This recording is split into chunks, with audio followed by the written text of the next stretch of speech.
मैं जहां मौजूद हूं, ये बिल्हा विधानसभा का ये गांव पड़ता है जहां पास सियाराम कौशिक जी, जो कि कांग्रेस के प्रत्याशी हैं।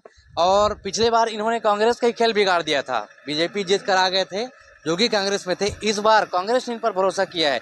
क्या लगता है, जो भरोसा आप पर जताया गया है, कितना खरा उतर पाएंगे आप? निश्चित रूप से मुझे कांग्रेस पार्टी ने प्रत्याशी बनाया है और कांग्रेस प्रत्याशी एक भरोसेमंद आदमी को ही बनाया जाता है और मेरे को देखा गया कि ये जीत सकता है, जीतने के लायक है। तो मैं निश्चित रूप से कांग्रेस के प्रति वफादार बन करके इस सीट को बिल्हा विधानसभा क्रमांक 29 से जीत के आऊँगा और जीतूंगा।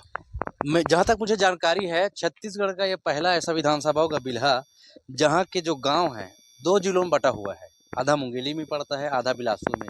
कितनी चुनौती है इसको लेकर के? कोई चुनौती नहीं है। जिला 2 में बटा हुआ है, पहले एक जिले में थे, अब 2 जिला बन गया। मुंगेली जिला अलग हो गया, बिलासपुर जिला अलग, भाई बंटवारा हुआ है। लेकिन इसका कोई चुनाव में कोई मुद्दा नहीं है और लोगों के बीच में एक अच्छी माहौल है और कांग्रेस प्रति लोगों को विश्वास है। और छत्तीसगढ़ में माननीय भूपेश बघेल जी का जो भरोसे का कार्यक्रम चल रहा है, उन्होंने 2018 में धान खरीदने का काम किया और लोगों को कर्जा माफ़ किए, नहर में सिंचाई में जो कर्जा था उसको भी माफ़ किए। इस तरह इससे खुश हैं कि कम से कम भूपेश बघेल जी जो वादा करते हैं उसको निभाते हैं। भारतीय जनता पार्टी तो कहीं पर वादा नहीं निभाए। उन्होंने 15-15 लाख रुपए देने का वादा किया, झूठ बोल के प्रधानमंत्री जी चले गए और उन्होंने कहा कि 2 करोड़ लोगों को रोजगार देंगे, फिर झूठ बोल दिए, न किसी को रोजगार मिल पाया। और रमन सिंह तो महा झूठ बोले।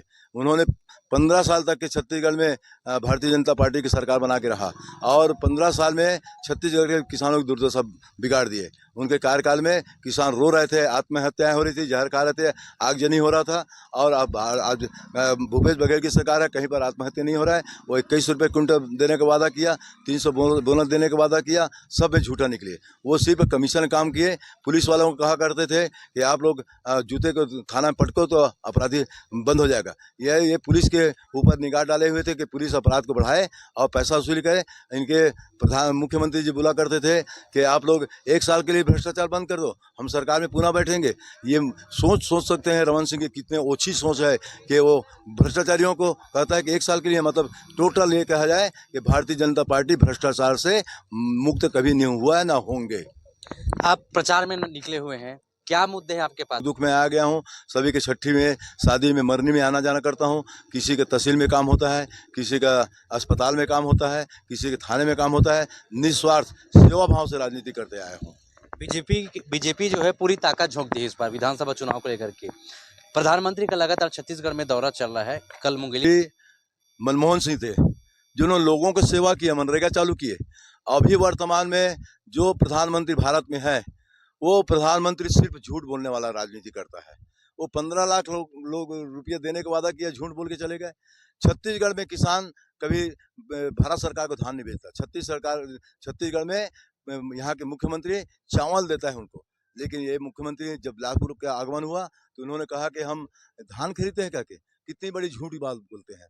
तो निश्चित रूप से ऐसा लगता है मुझे कि मुंगेली में भी उनका आगमन हुआ है और मुंगेली के लोग पछता रहे हैं। इसलिए पछता रहे हैं कि फूलचंद जैन जी वहाँ एक भारत माता स्कूल जन सहयोग से बनवाए हैं और पूरे भारत में एक ही मंदिर बना है और जिसका आरएसएस का नेता भागवत जी उसका शिलान्यास किए थे। अभी तक के भारत के प्रधानमंत्री को ये सूझ नहीं है कि भारत माता के एक ही मंदिर मुंगेली जिला में बना हुआ है, उसका जाके कम से कम उद्घाटन कर दूं। आज 2014 से लगातार वो प्रधानमंत्री बने हुए हैं, लेकिन कई बार बिलासपुर जिले में और रायपुर जिला में और पूरे छत्तीसगढ़ में आगमन हुआ है, लेकिन भारत माता के मंदिर के लिए सूद नहीं है। और सोच सकते हैं कि ये लोग राजनीति में लोगों के बीच में भाईचारा के व्यवहार को खत्म करने की कोशिश करते हैं, जातिवाद के नारा लगाते हैं और जातिवाद के नारा लगा करके लोगों को खंडित करने की कोशिश करते हैं। तो ये जनमानस के बीच में नहीं बैठ पा रहा है कि मोदी जी अब वो मोदी जी नहीं रह गए। ये मोदी जी झूठ बोलने वाला मोदी है। अगर इनको इतना ही शौक है छत्तीसगढ़ में 3200 रुपये क्विंटल देने का, तो इनके 15 राज्यों में इनकी सरकारें हैं, वहाँ भी 3200 रुपये क्विंटल में धान खरीद के दिखा दे। हम उत्तर प्रदेश में गए थे, चुनाव प्रचार में गए थे और वहाँ तो 1200-1400 रुपये क्विंटल धान बिक रहा है, जबकि यहाँ 2640 रुपये क्विंटल धान बिक रहा था। तो मुंगेली के जिले में तो वो जो भारत माता जो मंदिर बना गया है उसकी उपेक्षा हो रही है। जनमानस में भारी आक्रोश है और निश्चित रूप से मुंगेली जिला में हमारा कांग्रेस के प्रत्याशी जीत के आएंगे। जाति समीकरण को लेकर के लगभग सभी पार्टियां जो है चुनावी बिसात बिताने में कोई कमी नहीं कर रहे हैं। पाटन विधानसभा चर्चित है कुर्मी वर्सेस कुर्मी, उसी तरीके से बिल्हा विधानसभा भी कुर्मी वर्सेस कुर्मी की लड़ाई को लेकर के जो है काफ़ी दिलचस्प हो गया है। चूँकि सामने में जो बीजेपी के प्रत्याशी है वो प्रदेश अध्यक्ष रह चुके हैं पार्टी के, विधानसभा के अध्यक्ष रह चुके हैं, नेता प्रतिपक्ष रह चुके हैं। इस बार कुछ चुनौतियाँ हैं आपके सामने? मेरे सामने पर कहीं पर कोई चुनौती नहीं है। भारतीय जनता पार्टी के जो नेता है और देरू मुंडा तुमा डेटा में सैकड़ों एकड़ जमीनें हैं लिए हैं और बेजा कब्जा भी किए हैं। मैं उस मुद्दे को लोगों के बीच बता रहा हूँ कि ये पैसा इनके पास कहाँ से आया है, किसके किसके नाम पे जमीन लिया है और मनरेगा के मजदूरों से वो काम करा रहे हैं। सोचने की बात है कि भारतीय जनता पार्टी का वो नेता प्रतिपक्ष था और विधानसभा अध्यक्ष रहा है और प्रदेशाध्यक्ष भी रहा है और मनरेगा के मजदूरों से वहाँ काम करा के उसमें खेती करा रहा है। ये कहाँ से पैसा आया, कैसे किया? मैं आने वाला चुनाव निश्चित रूप से आपको विश्वास दिला रहा हूँ कि चुनाव जीतूंगा और उसका जो जमीन जो तुरमा डेटा मुंडा देवरी में लिया गया है वो कहाँ का पैसा है